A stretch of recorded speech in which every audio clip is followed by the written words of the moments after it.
जय हिंद दोस्तों, आज हम लोग जानेंगे जल प्रदूषण के बारे में। ठीक है, देखिए वीडियो के माध्यम से हम लोग जानेंगे जल प्रदूषण की परिभाषा, जल प्रदूषण के कारण क्या है, जल प्रदूषण की समस्या को खत्म करने का उपाय क्या है कि नहीं है। मतलब जल प्रदूषण के बारे में लगभग सारे टॉपिक्स को कवर करेंगे इसमें।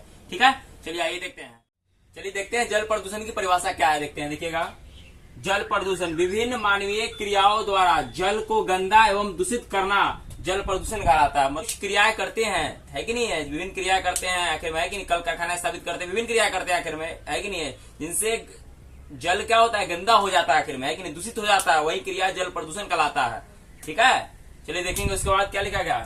जल प्रदूषण के कारण क्या, जल प्रदूषण का कुछ न कुछ कारण जरूर होगा, तभी तो जल दूषित हुई जा रही है कि नहीं है। क्या जी, प्राचीन भारत में हमारी जल स्वच्छ थी, हम लोग उसमें स्नान करते थे, लेकिन आज हमारा जल क्या दूषित हो चुका है आखिर में, है कि नहीं है।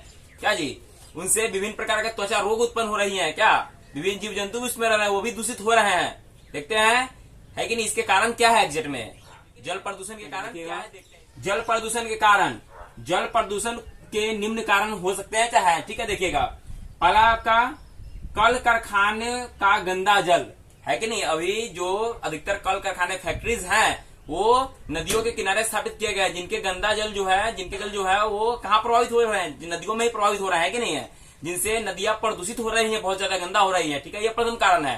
ठीक है, चलिए दूसरा देखिएगा, अशिक्षा। अशिक्षा में भी हम लोग क्या कर रहे हैं, जल को दूषित किया जा रहा है, हम लोग को पता नहीं है, है कि नहीं है। जल में गंदा चीज को फेंकने पर, है कि नहीं, गंदगी फैलाने पर क्या जी, हम पर ही दुष्प्रभाव इसका पड़ेगा। क्या जी, विभिन्न जीव जंतु जिसमें जल में रहने वाले विभिन्न जंतुओं को क्षति हो सकती है कि नहीं है। तो अशिक्षा जो है आखिर, है कि नहीं, वो लेकिन इसका प्रमुख बिंदु है, क्या जी, जिनके कारण हम लोग क्या जल को दूषित किए जा रहे हैं। चलिए देखते हैं नेक्स्ट। गांव में मल कूड़ा कचरा का जल में विसर्जन, है कि नहीं। मेनली गांव में हम लोग मल कूड़ा कचरा, है कि नहीं, कहां पर विसर्जित कर देते हैं, जलों में, नदियों में विसर्जित कर देते हैं, है कि नहीं है। क्या जी, ये भी प्रमुख कारण बनी हुई है इसका, है कि नहीं, जल प्रदूषण का प्रमुख कारण बनी हुई है भी। ठीक है, चलिए देखते हैं नेक्स्ट। ये देखते हैं नेक्स्ट आगे क्या है, पर्यावरण संबंधी जागरूकता का अभाव। हमारे गांव समाज में, शहरों में क्या पर्यावरण संबंधी जागरूकता का अभाव है कि नहीं है। ये भी जल प्रदूषण का प्रमुख कारण बना हुआ है आखिर में। क्या जी, चलिए देखिएगा, ये सभी जो भी है कि नहीं है, जो भी टॉपिक्स है, कल कारखाने का गंदा जल, अशिक्षा, गाँव में मल कूड़ा कचरा का जल में विसर्जन, पर्यावरण संबंधी जागरूकता का अभाव, ये सभी क्या आखिर में जल प्रदूषण के प्रमुख कारण का टॉपिक्स हैं। ठीक है ना। देखिएगा, कोई समस्या अगर आती है तो उसका निदान भी होता है जरूर, कोई प्रॉब्लम है तो उसका सोल्यूशन भी होता है। क्या जी, अगर जल प्रदूषण की समस्या है क्या, तो उसका निदान भी है। देखते हैं क्या क्या निदान है, उसका उपाय क्या क्या है। देखिएगा, जल प्रदूषण की समस्या को खत्म करने का उपाय, क्या उपाय है देखिएगा इसमें, है कि नहीं है। पहला, कल कारखानों को नदियों के किनारे स्थापना तथा गंदे जल का विसर्जन पर रोक। सबसे पहले चाहिए कि हम लोग को, है कि नहीं, कल कारखाने चाहे फैक्ट्रीज हैं उनको, है कि नहीं, नदियों के किनारे से हटाए वहां से, और गंदा जल जो है उनका, है कि नहीं, और कल कारखाने का जो गंदा जल है कि नहीं, उसको विसर्जन नदियों में न किया जाए।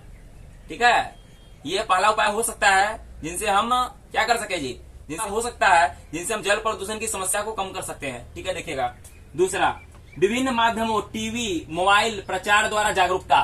सरकार को चाहिए कि, है कि नहीं, जल प्रदूषण को, है कि नहीं, सरकार को चाहिए कि जल प्रदूषण को क्या करे जी, प्रचार करे, प्रसार करे उसका, है कि नहीं है। जल प्रदूषण की समस्या क्या है, उसे हानि क्या है आखिर में, है कि नहीं है, उसको टीवी, मोबाइल, विभिन्न, है कि नहीं, माध्यमों से, है कि नहीं, उसका प्रचार प्रसार किया जाना चाहिए। ठीक है, प्रचार द्वारा जागरूकता हो गया।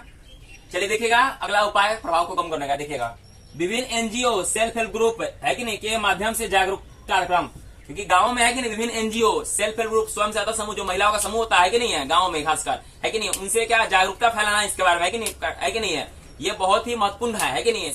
अगला, सरकार का कड़ा नियम। सरकार को चाहिए कि जल प्रदूषण संबंधित कड़ा नियम लगाए देश में, है कि नहीं है, जिनसे लोग कम से कम डरे, कम से कम। क्या जी, कड़ा नियम लगाना चाहिए सरकार को। ठीक है, आगे देखिएगा, समाज में प्रदूषण संबंधी जागरूकता फैलाने वालों को प्रोत्साहन। हम लोग को चाहिए कि, सरकार को चाहिए कि जो कार्यक्रम चला रहे हैं समाज में उनको प्रोत्साहन मिले आखिर, है कि नहीं, सपोर्ट मिले, सहयोग मिले सरकार के द्वारा, जिनसे वो आगे काम कर सके, है कि नहीं है। हम लोग को भी चाहिए कि प्रकृति ने जो हमें वरदान दिया है जल के रूप में, उनका हम लोग सही उपयोग करें, है कि नहीं है, उसको दूषित न करे, गंदा न करे, है कि नहीं है, नहीं तो हमारा भविष्य खतरे में पड़ सकता है। ठीक है, इनको नोट कर ले अच्छे से, आप लोग इनको नोट कर ले टॉपिक्स को। ठीक है।